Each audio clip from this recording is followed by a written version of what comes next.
coming up next. Because I came home and she's with her little team, her cabal of people, and Right. tells me, hey, all your stuff has been packed up and I paid for your storage for a month. And hey, we've taken care of rent for you somewhere for a month, but you can't come here. You need to get yourself cleaned up. And she made the difficult decision of putting me out of her home, which I knew was like the hardest thing in the world. Because Mm, not only is she my single mom, I'm her only child. So I mm, know that that is hard for her, but I think she also realized I was heading down a path of destruction, taking her along with it. And she needed to, not only for my sake, but for her sake, insanity in the midst of this, make that decision. And though I was angry and upset and felt hurt at the time, I still look back and say that was probably one of the best decisions that she ever made. Welcome to Faith Over Addiction podcast, where the chains of fixing and striving are broken and joy is rediscovered in Christ. You are here because you know there's more for you, a life beyond addiction's chaos, rooted in God's peace and promises. This is the place where Christian women like you learn to release the weight of fixing and striving and instead lean into God's strength to create a home filled with love, grace, and hope. She is clothed with strength and dignity. Proverbs 31:25. That's you.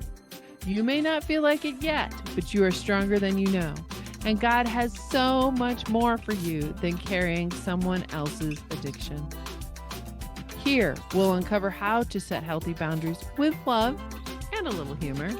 Find resilience and grace in the messy moments of life. Celebrate small victories and embrace joy like never before. Lean into God's promises for restoration and strength because He's not done with your story or your loved ones. This is your invitation to rise up, embrace your worth in God's kingdom, and take back what's been stolen by addiction, your peace, your joy, your future. Your faith is the foundation, and your boundaries are the bridge, and God's truth is your guide. I'm Tanya Gioia, your host and fellow traveler on this journey through the chaos of addiction. I'm here to cheer you on, equip you with tools that work, and share the truth that's changed my life. The joy of the Lord is your strength. Nehemiah 8:10. Together, we'll uncover how to create safe, loving space for healing, starting with your own heart and home. By setting boundaries, trusting God's plan, and embracing His truth, you can reclaim your joy, your peace, and your family's future.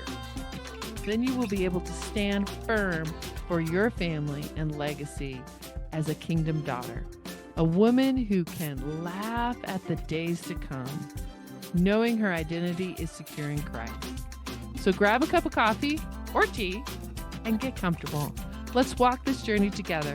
We're about to take back what's been stolen, create a safe, healing space for you and your family, and rediscover the joy God has waiting for you.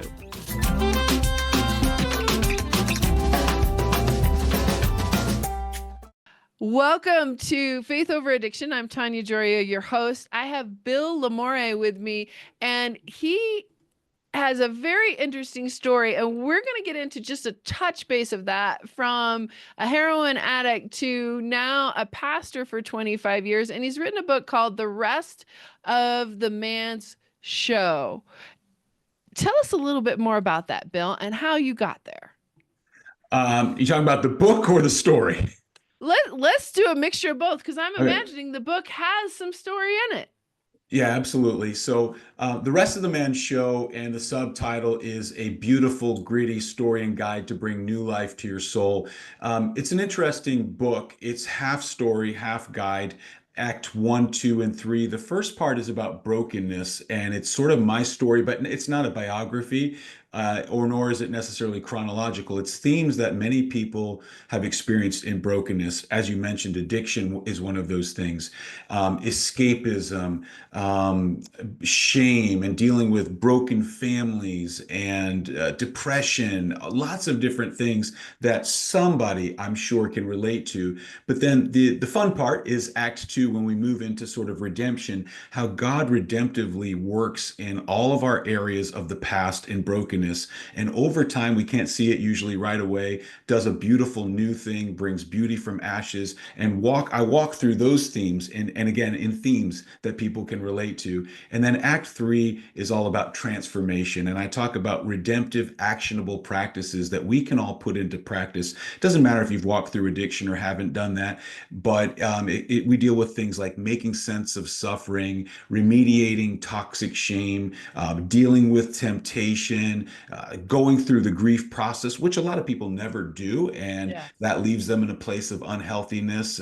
Lots of reasons for that. But again, the second half of the book is all actionable stuff that you can walk through. So that's the book in a nutshell. And you know what happened is I had the title for almost 20 years. I wrote it down. I tell why in the front. I won't get into that now in the front of the book, why that happened and how I got the story. But I never wrote it. And then last year at in Montana at a encounter called the Trinity Encounter, which is a spiritual retreat on a literal mountaintop, God gave the vision that now is the time to write a book. And so he gave me the themes. I was all excited, but I had a different title. Like I didn't connect it. And then I was like, huh. And then finally it hit like, no, this is the rest of the man's show. And kind of it all came together. And I just started writing, and it felt like in the past where I kind of felt like resistance. Paul talks about I wanted to do this, but the kind of spirit, that resistance, it was the opposite. It was like the wind at my back. And it was hard work, but showing up every day, 3 hours a day, writing it.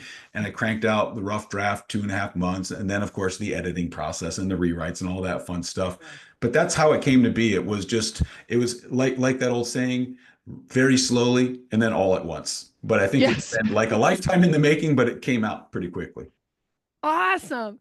Now, with the women who are listening to this podcast, it is often they're trying to refine their identity in Christ after supporting folks who are struggling with addiction. And it's that fine line of, am I doing what needs to be done, or am I overdoing? Am I not doing enough? And you have a story about that with your mom, of her struggle to figure out the balance there. Yeah, so my mom, as I mentioned, I grew up really without a dad. I mean, not for very long at all. And so my mom was a wonderful, hardworking, supportive, loving woman, but over time didn't know better and really became somewhat of an enabler. And I was living in her house, continuing to use actively. And she had to learn to do something that went against every instinct in her. And she actually, and this was, I think, a wise little tidbit that maybe some of the women that, if they're not doing, should do, is from their church. She got a little like a support team, and she wasn't allowed to make any decisions without the accountability that she placed herself under of this little team Oh, of I people. love it. I So it love took it. so she now had like a board of directors to deal Right, with me, right, so to right, right. speak. And that made it easier because it took some of that pressure all off of her. And she's very emotional, whereas other people aren't as emotionally invested and they could be a bit more objective, like what's actually helpful. And then hold her accountable to actually follow through with the difficult decisions that need to be made. So I came now. I say this all in hindsight, it was wonderful. I didn't appreciate it at the time, as Of no course. addict or person on the other end of it was, because I came home and she's with her little team, her cabal of people, and Right. tells me, hey, all your stuff has been packed up and I paid for your storage for a month. And hey, we've taken care of rent for you somewhere for a month, but you can't come here. You need to get yourself cleaned up. And she made the difficult decision of putting me out of her home, which I knew was like the hardest thing in the world. Because Mm, not only is she my single mom, I'm her only child. So I mm, know that that is hard for her. But I think she also realized I was heading down a path of destruction, taking her along with it. And she needed to, not only for my sake, but for her sake and sanity in the midst of this, make that decision. And though I was angry and upset and felt hurt at the time, I still look back and say that was probably one of the best decisions that she ever made because I get it now.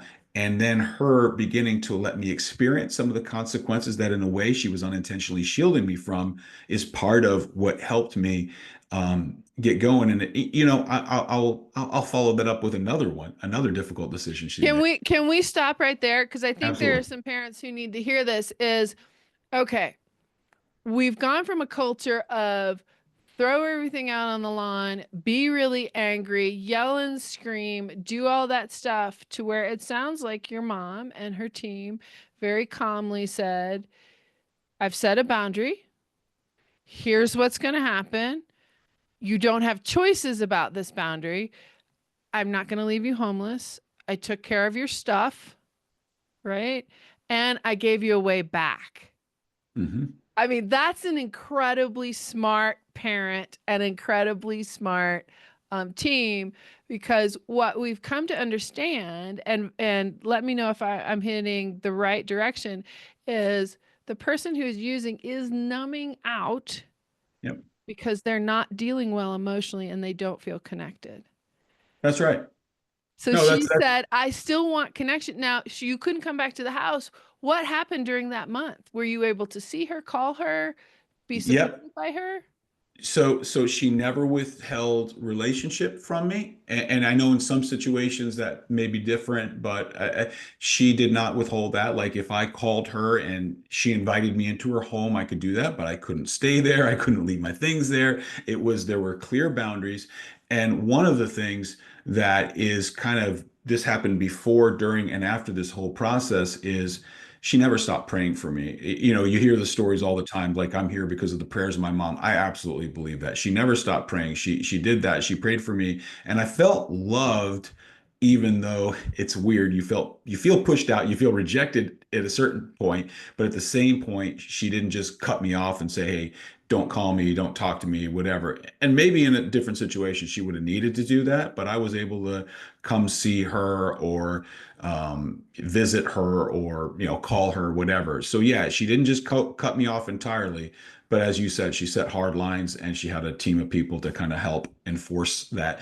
Probably not so much for me trying to violate it, but from her, like For in like her. if I call her up and lay on the heartstrings, and all of a sudden, like, okay, talk. She's like, well, nope, I got to call my team first, and so they weren't having it.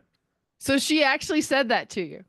I don't remember the exact words that she said, but she did say to me she won't make any decisions without talking to the rest of them.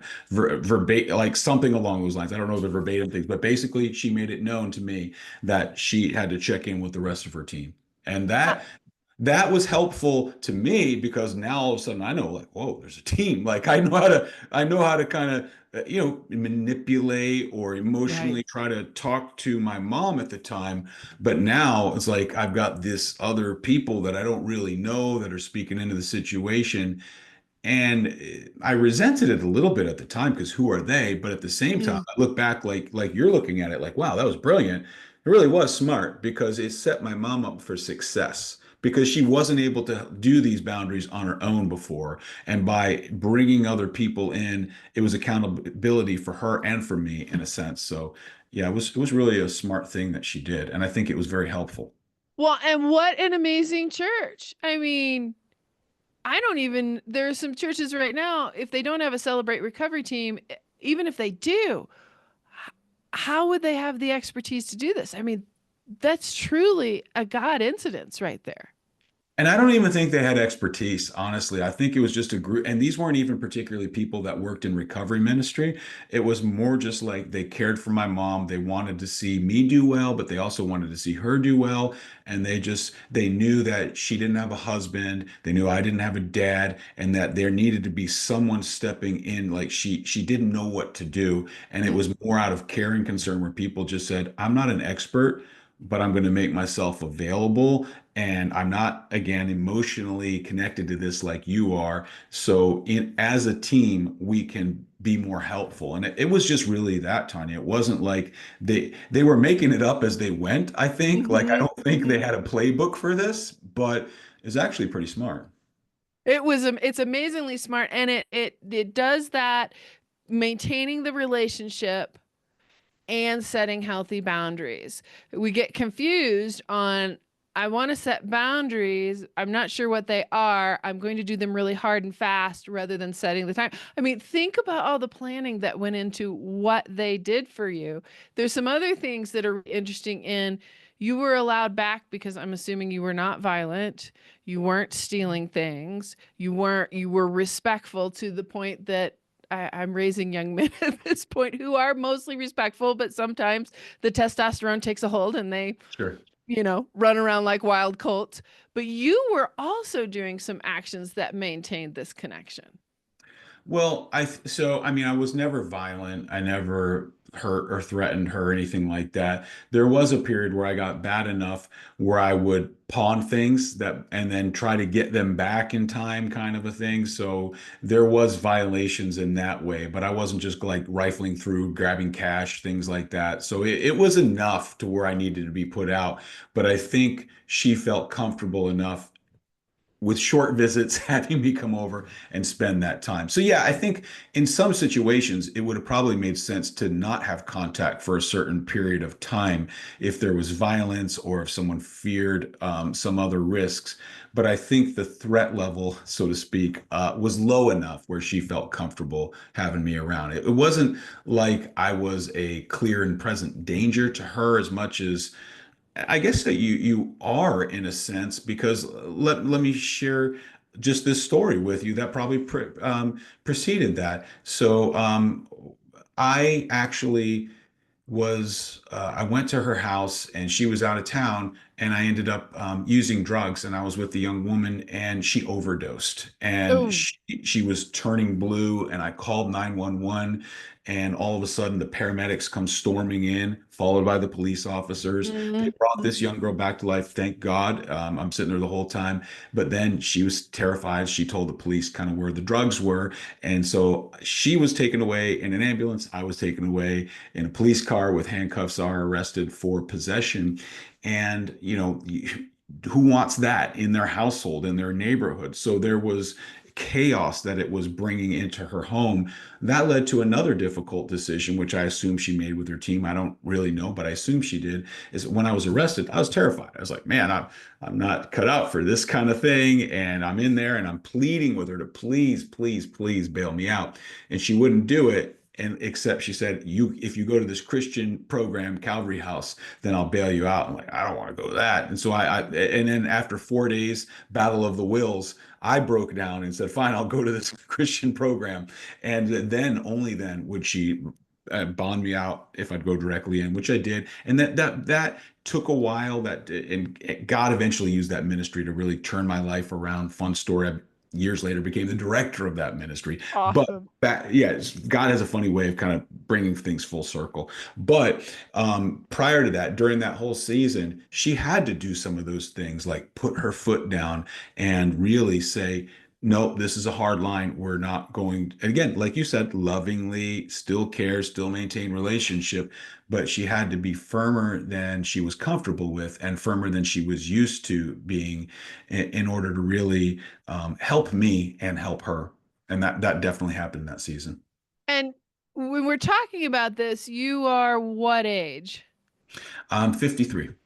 No, when we're talking about these Oh, incidents are happening. yeah. Fortunately, I wasn't 53 at that. I was early 20s, 22, 23. So you were adult, you were an adult. This Yep. was not something she was trying to do with a 15, 16, 17-year-old. She Yes, was and I at understand that adult that has stage. different implications. I was a legal adult.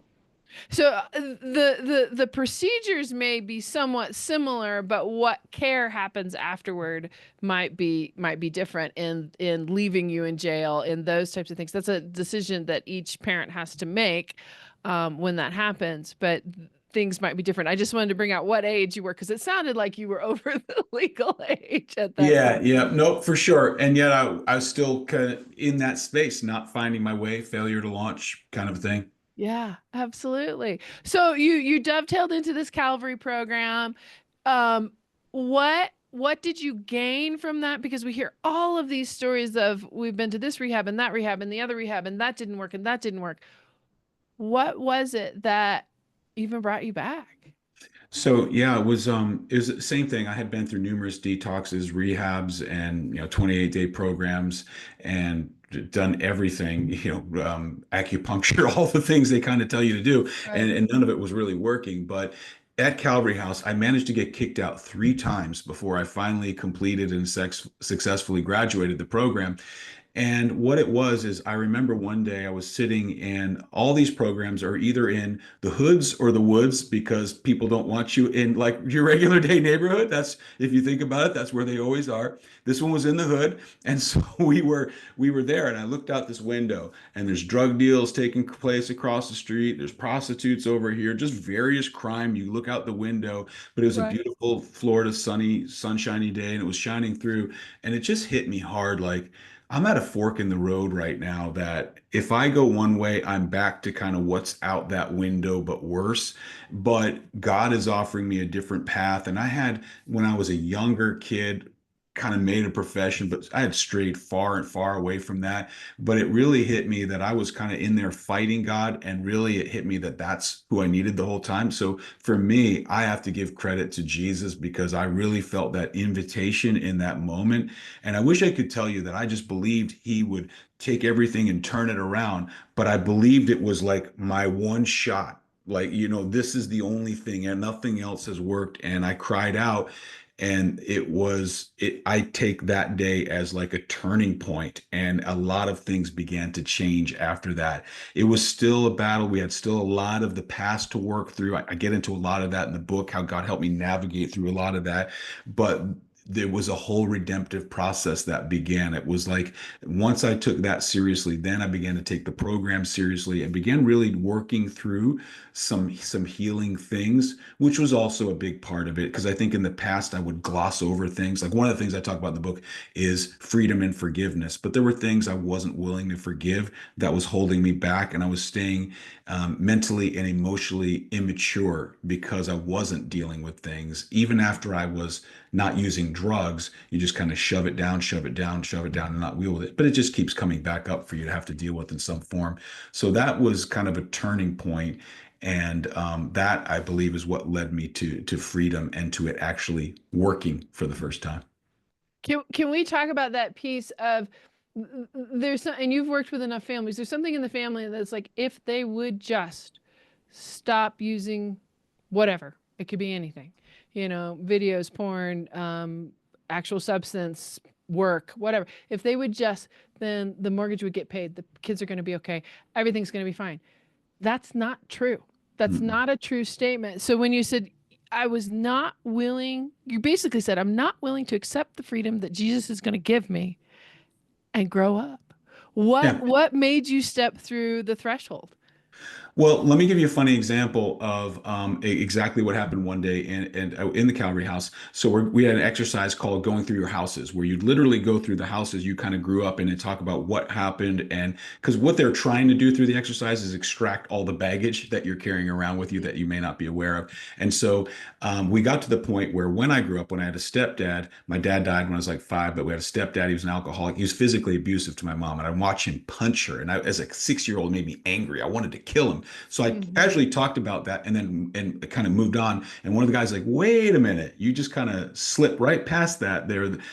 Did you ever forgive this guy? I was like, no, I'm not gonna forgive him. Well, he doesn't deserve it. He's an idiot. He's my mom. And I said, don't even talk about it. And then he stopped and said, listen, if you don't forgive him, you're never going to grow up. You're never going to move past this. It's going to hold you. You're not hurting him by not forgiving. You're hurting yourself. And that really hit me. And so I had to start praying to God. It's like, okay, God, I'm not even willing to be willing to forgive. Will you help me be willing to be willing? So I had to start there Yes. and then slowly, okay, God, I think I'm willing to be willing now and then willing to forgive. And then it was a whole process. Okay, God, I choose to forgive, but my feeling, and then after a period of months, my feelings started following that decision of, yes, I'm going to forgive and then begin to experience that healing. But that's just one area in my book, I go through all the different areas of decisions to have to make, and that people, addicts or non-addicts, have to make to process things. And I guess in a sense, codependence can be just as way of an escape because you're wrapping yourself up in their problems and your life is Yeah. their problem and you're not dealing with the crap that you've got going on inside of you. And it could be another form of escape, but it appears more loving, more kind, more martyr almost I don't know. I mean that I just from my observations of working with families and parents of loved ones of addicts, I see that can become, or if you aren't messed up in the beginning, it kind of messes you up along the way if you're not dealing with it there. So I can see that escapism could be just as fast with that. It is, and you're so hooked up in that other person that if they're not okay, you're not okay. So, we have fight, flight, freeze, and the last one is fix. If I'm spending my life leading your life or leading you to the life that I believe you should have, who am I? Right. Right? Who am I personally, but also who am I trying to be to you? We're recording this the day after Easter. I'm trying to be your savior. And Hmm. there's only one of those. That's right. And that's where I think a lot of women that I work with get stuck. Tell us about your experiences, Calvary, as the director and working with families. How did you take, because what you and I both know is that 6-year-old had to feel safe and had to grow up with you, and you had the adult Bill had to say, hey, I can take care of you. And this wasn't right. We can't Right. make it right, but I have to turn it over to the one and only God. How were you bringing families along? So in the beginning, as you can imagine, when you're working with addicts, many, and it's a residential ministry, many of them coming from prison, off the streets, and various things, there's a lot to deal with. So at first, I honestly didn't think. Maybe it sounds silly, but I didn't think of the ministry to the parents because I had like a full-time job plus already dealing with all the addicts under my care.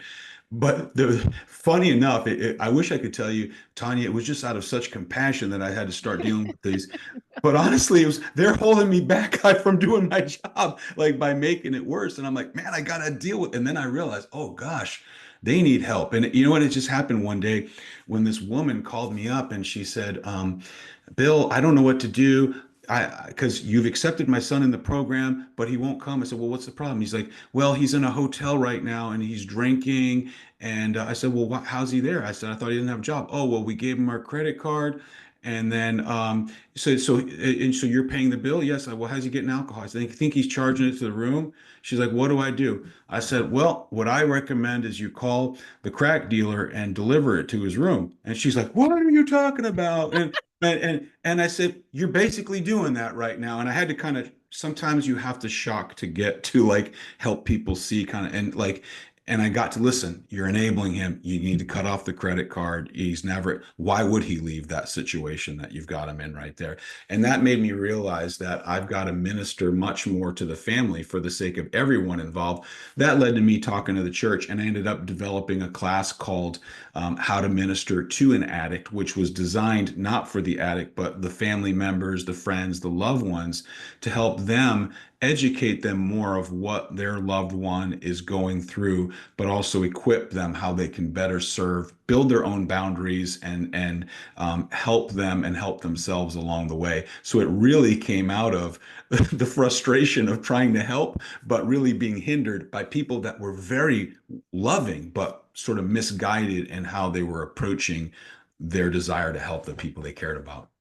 So I love it. You got pinched in the sense of I'm doing good work over here, but you, You're getting in loving, my caring way. family, are impeding me Yes. from doing what this person needs. And as you began working more and more with the family, tell us a little bit more about the class you created. Is that still running, the one that you created with No, the it church? was Or just for a season. And you know what? I don't know if this book, I think it's still in print, but at the time, this was, gosh, 20 years ago. So I was only there till 2003. But the book that I used as sort of a textbook was called Addictions, A Banquet in the Grave. I think Ed Welch was the name of the author of that. It's a really great book. His whole concept is that addiction, and he takes the approach, this may be controversial to some, isn't really it's not a disease as much as it is a worship disorder, and talking about the things going on underneath.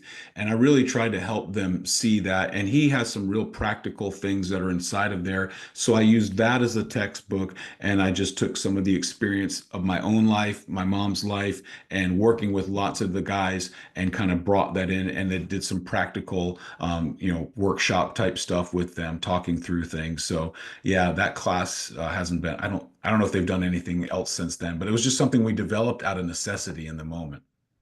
That's awesome. And the work of Gabor Mate is coming into so he's a Canadian psychiatrist and MD. Is not a disease. It's a spiritual malady, which AA has told us for years. This Yeah. is not really about the symptoms that we're seeing. So as you're working through this process, you go and you do this, and now you're a minister. Get us to the next step. Yeah, so funny. I was there for at Calvary House, and I thought I'd be there for a long time. Um, and in 2003, my friend Bob Franquist, he's a pastor in Miami, called me and said, "Hey, would you come be my executive administrator, my executive pastor?" And I said, "Sure." I came down, like I prayed it through, talked to them, talked to the church, made sure that the ministry was in good hands. By the way, Calvary House to this day is thriving, doing great things. So I just love seeing the fruit that continues to come out of that ministry. But I went down to Miami, which was cool because that was where my pharmaceutical distributors were. So God redeeming the circles of where I used to kind of have brokenness. And I told my friend when I moved there that I would give a 2-year commitment because I felt God was going to call me to start a church. And then in 2005, I returned to my home state of Connecticut and started a church in West Hartford. And we were there until just a couple of years ago. So then we moved back to Florida where we are now. But it was a whole, I mean, I'm summarizing a whole long process that I spend more time getting into in the book, but it was just really a progressive call. And it's really funny how God uses the foolish things of the world to confound the wise, because he brings me up to Connecticut, and I'm in an area where everyone, there's professionals and super educated, wealthy folks. And here I am with my background and past connecting to them, but only God can do certain things. So I love that he was able to do that. There was a time at the Calvary House that a moment that was a defining moment for me. I was in there, and one of the guys, Rick, who was trying to help break through to me that God has a bigger plan, and what you see now, it's so much bigger. He said, he took my face against the wall, and he pressed it against a painting, and he says, "Bill, what do you see?" And I said, "I see dots, Rick." He said, "All right, step back." He says, "All right, what do you see?" And I said, "I see a ship. It looks a painting. It looks like it's about to leave the harbor at nighttime on some kind of adventure." He's like, "That's right. Right now, you only see dots because your face is right up against your circumstances. But in the perspective of time, you're going to step back and realize that all of this is a little picture, a little dot. And even the dark spots right now are part of the contrast in this beautiful picture that God is doing. That's what he wants to do to you. God can do more than you ask, think, or imagine." And that started to break through, and I began to believe. But the funny part is, God needed way more than because when someone said to me, "Hey, God could do more than you can ask or imagine," my smart aleck remark was like Star Wars Han Solo. Well, I can imagine quite a bit, but that's kind of what I said. I literally said that to him at the time. Right. But I didn't imagine, like in that moment, if you told me, like, or even that defining moment where I said, "God, I'm going to give you my hand. I don't know what you can do." If he said, "You're going to be a pastor, you're going to run this place," I would have laughed at you. I never would have believed. I didn't want that. It's not something I Yeah. I had Yeah. ambition for. And yet, God changes you, and he changes the desires of your heart, and then moves you in such a way. So I look at it, and one of the reasons I wrote the book is I think my story has always connected with people because it's a weird story. It just kind of like has lots of twists and turns, and it's just a fun example of God's grace in taking broken things, redeeming them, transforming them, and using that in ways that we wouldn't have imagined. Absolutely. I love it that you're in West Hartford. When you're walking in there, how are you pulling yourself together going, okay, I've been here, here, and here, and now I'm speaking to people who addiction is no respecter of socioeconomic level, education level, who probably have these same things, but they're not straightforward about it. Sure. How are you pastoring that church, knowing with your radar what's probably going on behind the scenes? So it's an interesting thing. So any area you go in, if you want to minister effectively, you got to learn the idols of the land. And some of the idols of the land were self-sufficiency, wealth, education.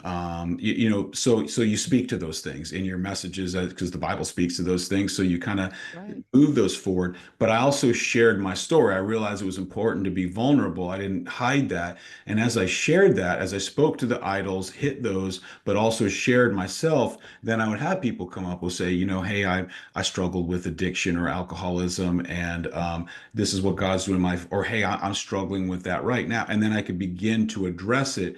But it created a culture where that began to happen, and I even.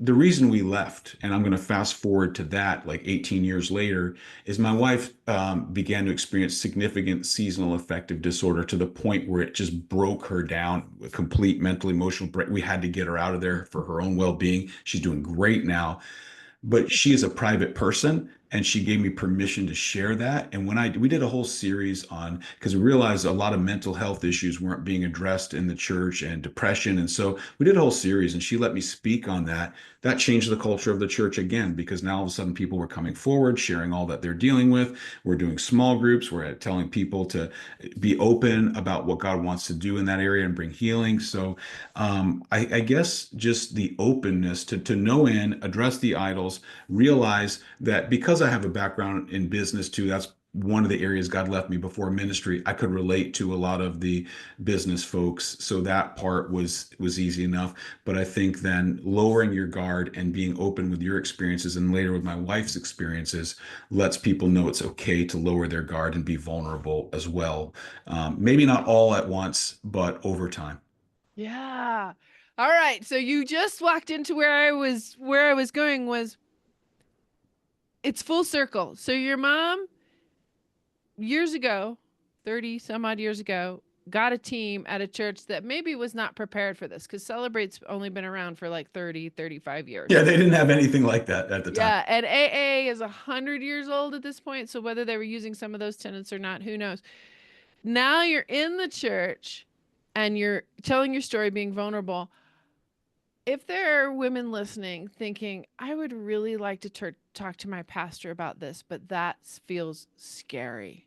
It feels scary to bring this, there's shame, there's guilt, there's other things into the church. What would you suggest? What would you suggest they do? Yeah. Well, I guess first of all, I don't know that the pastor is always the one that they need to talk to. Sometimes I've found it personally helpful to talk to either a counselor that I feel comfortable talking to or a lay person that is gifted in sort of spiritual guidance. But if the setup is that they have connection with the pastor and that's easy enough to talk to the pastor, I guess the what I would say is go in and take the risk, because growth requires vulnerability. Without vulnerability, and I understand that's risky because you're afraid of being hurt more or shamed more. But the crazy thing is shame wants you to keep covering it and covering it and covering it. But the moment you let that light in, it's a healing light. And if the pastor that you speak to doesn't affirm what I just said and really bring about a healing place for you, you're probably in the wrong church. I hate to say that to anybody, but if you're in a place where they would shame you for saying, look, this is who I am, this is what I'm going through, and wouldn't guide you towards a place of healing. I mean, as a church, that's what we are supposed to do, is bear one another's burdens and to help one another, encourage one another. And I think that it's fear many times, it's shame many times that holds us back. So I would encourage you to take the risk. I don't think you would have to leave your church, because I don't think most pastors would have the type of response that's going to be harsh or unkind or unloving. I think most pastors would actually say, wow, I love this, because most of the time I'm having to deal with layers of pretense. And one of the things I guess maybe I'd say too is when I was at Calvary House, I went to the church, Calvary Fort Lauderdale, it was a mega church. And I'd look around and I'd say, man, all these pretty people have all their lives together, and I'm the one that's screwed up. And like me and my misfit friends that get off this van from the Calvary House, we're the ones messed up. And what I didn't realize, but I realized over time, is everybody else is just as messed up. Not everyone has the extreme issues that can take you to your knees quicker or make it more revealed. Some can be hidden for much longer, and so in some ways can get much worse and baked in over time that are harder to deal with. But everyone has issues, and so remembering that as you go talk to your pastor, I would say it's probably not anything they haven't heard before a whole bunch of times, which is not to mitigate or lessen what you're saying. It just you're probably not going to surprise them in the way that you think you are going to. And also, they have to keep it confidential. So hopefully that's Yes. helpful. Yes.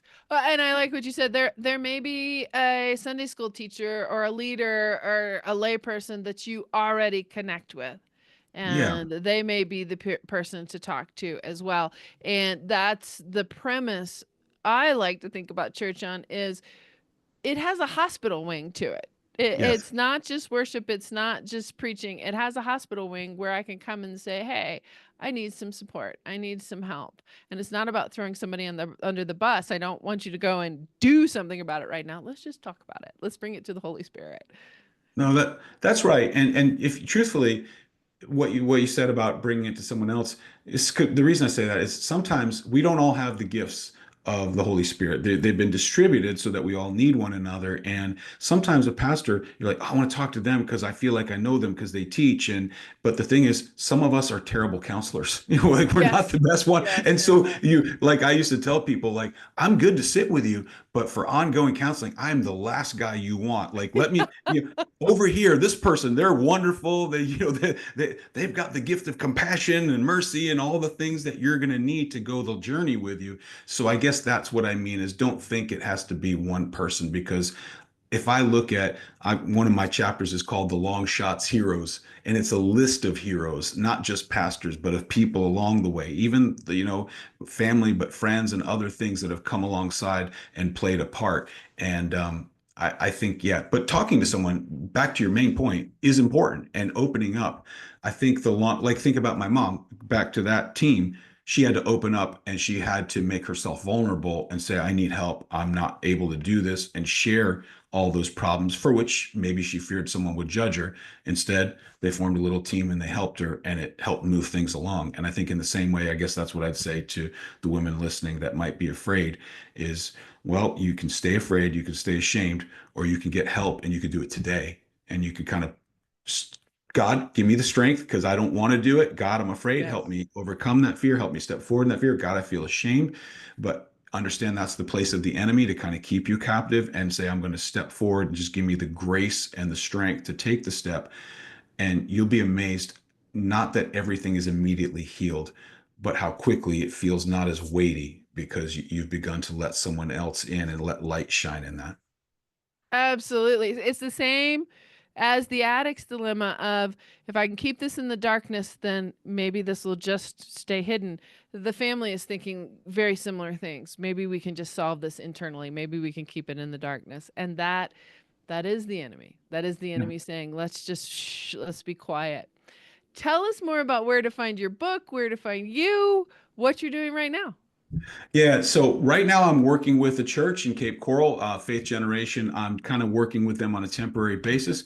God only knows what's happening after that, but you can find me. My website is restofthemanshow.com. You can find my book, The Rest of the Man's Show, at Amazon, and Bill LaMorey is my name, so you should be able to find it doing a search on there. And if you go to my website, you can find like where I'll be speaking or things that are happening with me, and always happy to connect on socials too, which you'll find on there.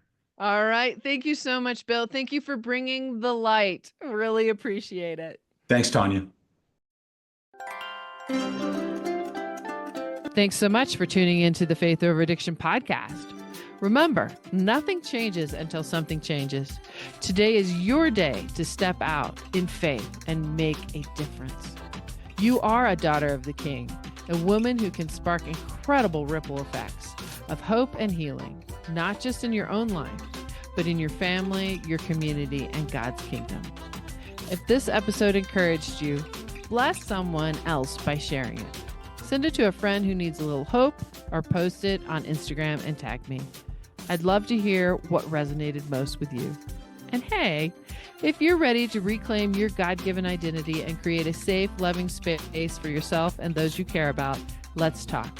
Book a quick call with me today, and I'd love to hear your story and help you take the next step. Oh, and don't forget to head over to Apple Podcasts, search for Faith Over Addiction, and leave me a review. Your feedback not only makes my day, but helps other women find this podcast and step into freedom too. You are strong, you are loved, and the joy of the Lord is your strength. Nehemiah 8:10. Until next time, keep walking boldly into the life God has for you.